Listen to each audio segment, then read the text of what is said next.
All right, next up, I'd like to bring up Reggie Browne, partner at GTS Securities.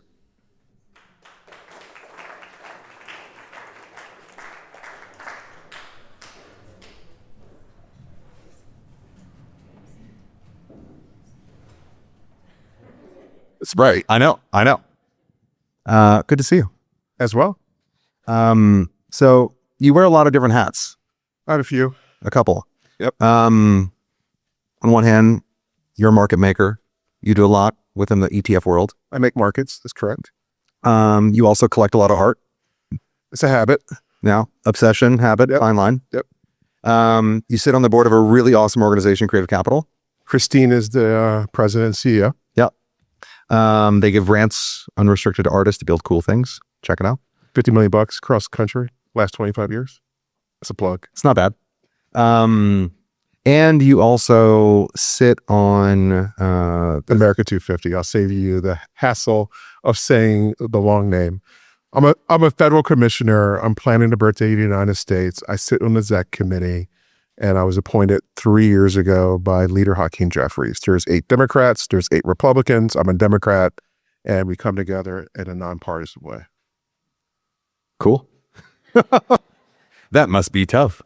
It's been interesting. But we're not here to chat about that right now. That will be for drinks later. I think I want to start really from, where do you see sort of the world going in the next 2 to 3 years, from an economic and like workforce perspective?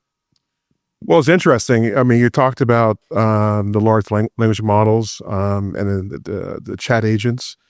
We're using it. So I run a business that has 20 half coders that are writing programs, and then the other half are doing qualitative analysis on that and using it for trading. What we're seeing in my business is the time to market, the coding part has dramatically decreased. Efficiency has gone up, productivity has gone up, cost has gone down, and the time to write code using Claude in particular, Anthropic, not OpenAI, has been just amazing to see really smart people utilize that and then check for errors, proof it, and go. So that's what we're seeing. And I think that any repetitive function job will be invented out in the marketplace, and new jobs will be created. And so those who are doing repetitive jobs, you're gonna have a problem. Think bank tellers and all those other people. But those who know how to program ideas and logic and use the models, I think has a long tail for opportunity for themselves. But I'm curious how you see that playing out in the broader economy, because I feel like the former group, that's a pretty sizable portion of the population, right? No, that's true. Yeah. No, but I think that you're seeing it now where the service economy, plumbers, electricians, carpenters, a lot of talk about there is runway for that. It's true. You can't really program that. You need people to do human jobs. But instances where you can develop a model, I think that productivity is going to go higher. So where I think you may see different types of companies become leaders. You're seeing it in the private markets where the valuations are 60, 70, $100 billion in a private situation. And where I think largely you're going to create new economic leaders. There's a tussle between China. I do a lot of traveling. It's amazing when I see BYD, the Chinese cars in all these countries, and they're so cheap to make and they have market share and the cars are smart. But yet our government, we tend to battle Tesla and don't want to promote efficiency. So I think that the governments need to have just a good green card policy, let smart people in, and let the smart people do their job to create, guns are butter. I want butter. Right. Well, do you feel then that there will be, if your thesis is that, hey, as companies are leaner, as they're able to be more productive and they can become more valuable, that works for like the major shareholders of said companies. But do you feel that then leads to a world that has a sort of like a bifurcated sort of like economic landscape? There'll be a transition. Those in the workforce now, they'll transition to something else. But the young people coming through will have opportunity. So I think that we're in this transition phase. I see it. I go to a competitor in Chicago. They have 19-year-olds running around. They pay them $300,000. They convince them, don't go to college. Just come here, bring your smarts. And so I think that you'll see this big shift, and we need to compete against foreign governments. So I think that there'll be some pain. I see it. You see it through employment statistics of certain job types. But that transition is coming. Now, listen, I'm a market maker. I make markets. And I think that I see it through the companies that I interact with. One of the things we do is that we bring companies to public, New York Stock Exchange, GTS. So right behind CNBC cameras, you'll see us in the blue jackets. They bring companies and you listen to them about capital raising and what they're working on. This is fascinating stuff. And so I think that you'll see new types, you'll see pockets of unemployment, and then you'll see pockets of opportunity that smart people will just navigate towards, and then those off and go. So we got to navigate around this. Now, there's a lot of talk about UBI, Universal Basic Income. That's, you're being like Russia. I don't believe in that. You got to work and just, live or die. But, there's a lot of talk that you have UBI, universal basic income pop in because people can't find jobs. So we'll see. So, I mean, that's a great perspective on how you think things will shake out. So in a more simplistic way, do you sort of feel bullish or bearish over the next couple of years? Oh, 100% bullish. Yeah. I mean, listen, you buy America, you don't sell. This is why you're on the commission. I hear you. I'm a military brat. But I would literally, it's like you look at the S&P 500 straight up, right? The market is like, it's 10x over a long period of time. You don't bet against innovation and efficiency. And like I can go like historical Dutch, 1602, King James I, 1607, capital markets framework to build this country. 1792, New York Stock Exchange came in, and like the 400 years that we've developed, this is who we are, and you can't fight it. So I think that those who are smart, best ideas win. Those who are dumb need to go away. And so it's just the way it is, right? Like you can't support dumb people. I'm sorry. So is this being taped? It is. Oh my goodness. So It's okay. Laura basically said the exact same thing. I know. That's the theme for this evening. Listen, I have twins, right? They're 26 and boys and girls. And my daughter said, I want to go into, what'd you say? Astrophysics or whatever it was. And there's a bunch of people in my industry here sprinkled around. And my daughter walked in class and she said, all guys, I'm out. I don't want to do that. I don't want to be the only girl in this class. She was at USC in California. And then I was like, and then she saw the lifestyle of my wife. She's a doctor. She said, I don't want to do that. Too much education, too long. But now she's a scientist, right? And she's crushing it. She's 26, bought a house and self-sufficient. That's who we're propagating. Now, her brother, he's a save the world kind of guy. I want to save the world. I said, dude, save yourself first. Put your mask on. You got to eat. I'm not going to fund you past 30. But, but this is what you have. Seriously. So I think that the young people get it. The parents don't.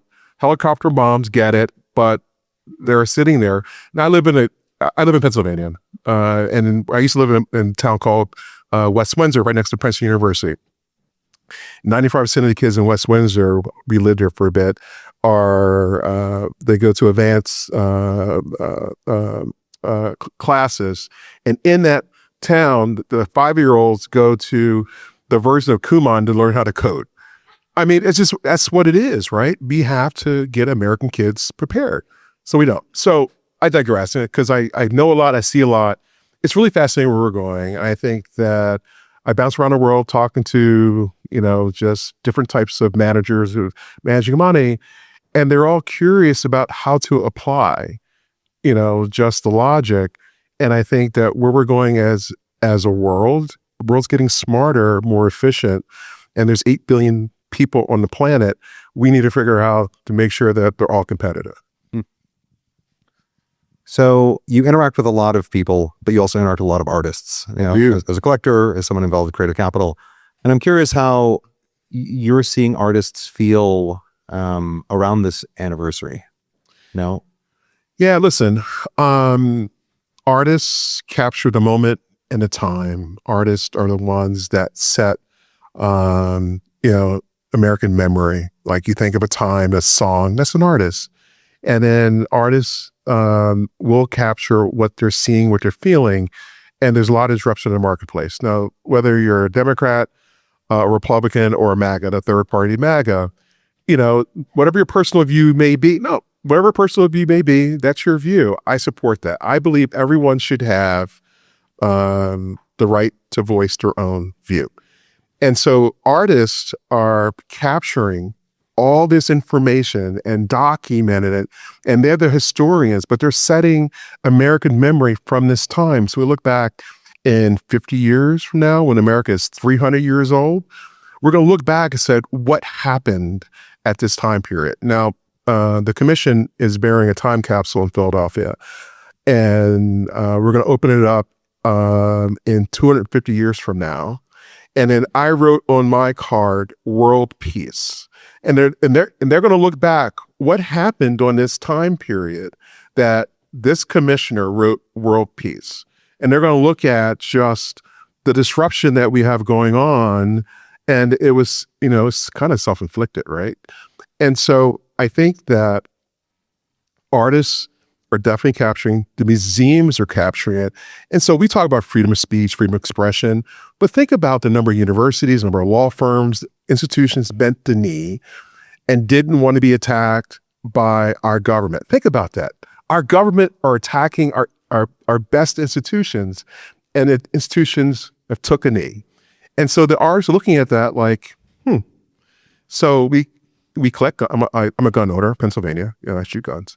And then there's a whole horde of people that have bought guns when at time the government is attacking the people. But where are the gun owners now? They're silent. And so the artists see all this, the museums see all this, and we have to fund the artists, the museums, and all these people that are documenting today so that we understand who we were this time period and then how to interpret where they are at the time they're looking. So it's pretty important that we actually get behind the artists.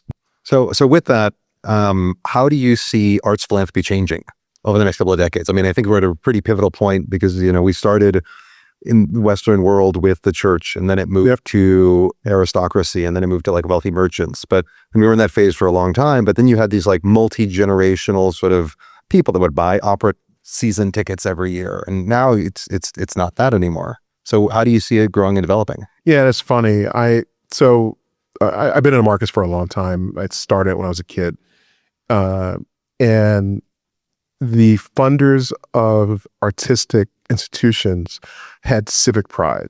They walked in, they wanted to write a check, they wanted to support the ballet, the theater, and all these institutions. And as they died off and folks inherited money, the new funders saying, I want to measure impact.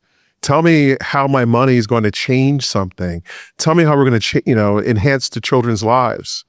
And so I think we're seeing all that. And so philanthropy has changed considerably because this current age, my peer group says, tell me the impact. Tell me, if I give you this money, what will you do differently and how will you change?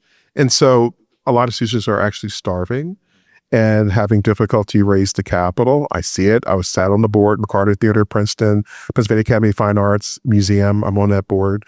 And Creative Capital. We just bounce around the world and just fund artists.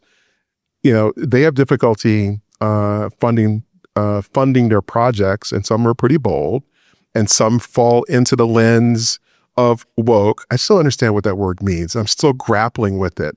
Literally, I'm just grappling with people use it. What do you really mean? Like, I'm Black. I can't say I'm Black. Is that being woke? And, literally that's what they're meaning, right? But it's the history of who I am, and I'm not supposed to express it. And so the artists are breaking all that down and interpreting it in a different way. And then as they're being attacked or people are being attacked around them, they're documenting and they're illustrating, they're creating American memory. And this is pretty important, particularly at the time. Reggie, thank you very much. Absolutely.